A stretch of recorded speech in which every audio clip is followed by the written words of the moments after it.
siya mainit talaga. So ganyan lang siya. Mga 5 minutes ko na siyang pinainit. Panyo pa lang to pero hindi talaga siya na plancha. Sad. Panyo pa lang to.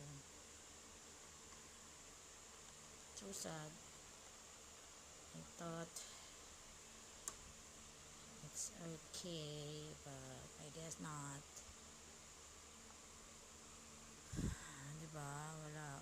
Panyo pa lang to. Manipis pa lang yung tela na to, pero hindi siya na plancha. Wala siyang init, guys. Wala.